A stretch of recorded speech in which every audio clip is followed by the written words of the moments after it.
నిమిషం బా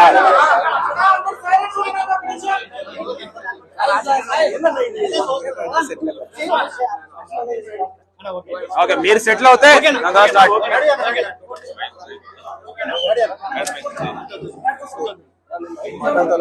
ఫస్ట్ మాట్లాడా చెప్పేసి అందరికీ నమస్కారం అండి. వాళ్ళ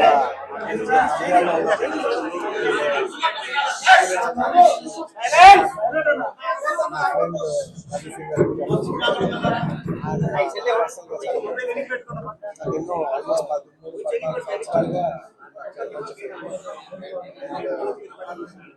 ఆయన పాలిటిక్స్ లో రాకముందు గత 5 ఏళ్ళ నుంచి నాకు వారానికి ఆల్మోస్ట్ వారానికి ఒకసారి లేదంటే 10 రోజులకు ఒకసారి 2 సార్లు కలిసేవారు. కానీ గత 5 ఏళ్ళుగా నాకు ఆల్మోస్ట్ నాకు 6 నెలలకు ఒకసారి కలుస్తాను. అక్కడ తెలిసి నాకు ఎంత కష్టపడతాను, నిజంగా ఎంత కష్టపడతాను మనిషి కోసం వచ్చి కూర్చోవాలని నేను చాలా లోపల నుంచి అనిపించి నేను వాళ్ళు వచ్చాను. అండ్ ఆయన లాస్ట్ టైం అందరికి తెలిసిందే, క్లోజ్గా ఫాలో అవ్వాలి తెలుసు.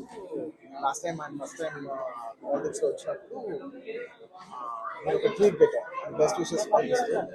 నాకు అప్పుడు ఎక్కడో నా మనసుకి నాకు సరిపోలా. ఒక ట్వీట్ అనేది నాకు అంత క్లోజ్ ఫ్రెండ్ ఆయన జస్ట్ ట్వీట్ పెట్టడం అంటే ఆ ఊళ్ళు రావాలి కదా, వాళ్ళు ఎక్కడ నిల్చున్నారో అక్కడికి వచ్చి మనం ఆయన ఏదో జుబ్లీ నుంచి బయటపడడం ఒక ట్వీట్ పెట్టడం కాదు కదా, ఆయన కోసం వచ్చి ఆయన ఇంటికి వచ్చి ఆయన సపోర్ట్ చేయాలి కదా, నాకు అప్పుడే అనిపించింది. నాకు చాలా టైం. సో ఈసారి ఎలాగైనా మళ్ళీ కంటెస్ట్ చేస్తే రావాలనుకున్నాను, వచ్చాను. కేవలం ఇది నేను పర్సనల్గా నా ఫ్రెండ్ కాబట్టి నేను మా నేను మా వైఫ్ మాకు బెస్ట్ విషెస్ చెప్పడానికి వచ్చాను. I wish all the best Ravi. మీరు 5 ఏళ్ళు చాలా కష్టపడ్డారు అండ్ మీరు కష్టపడే విధానం నా మనసు బాగా నచ్చి మిమ్మల్ని ఎలాగైనా సపోర్ట్ చేయాలని వచ్చాను నేను. అంటే అంతకుముందు వారానికి 10 రోజులు ఒకసారి కలిసే వాళ్ళం మనం. అలాంటిది మీరు 6 నెలలకు ఒకసారి కూడా కనపడలేదు.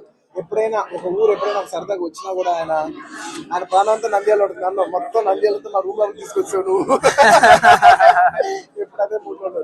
సో అంత కష్టపడే మనిషికి ఖచ్చితంగా విజయం సాధించాలని నేను మనస్ఫూర్తిగా కోరుకుంటూ ఆయనకి పొలిటికల్ కెరియర్ లో ఎన్ని మెట్లునో అవన్నీ ఆయన అచీవ్ చేయాలని ఆయన అచీవ్ చేస్తే నేను చూసి పర్సనల్గా భరిస్తాను. I wish you all the best. Thank you so much. Thank you. నేను చెప్పాలి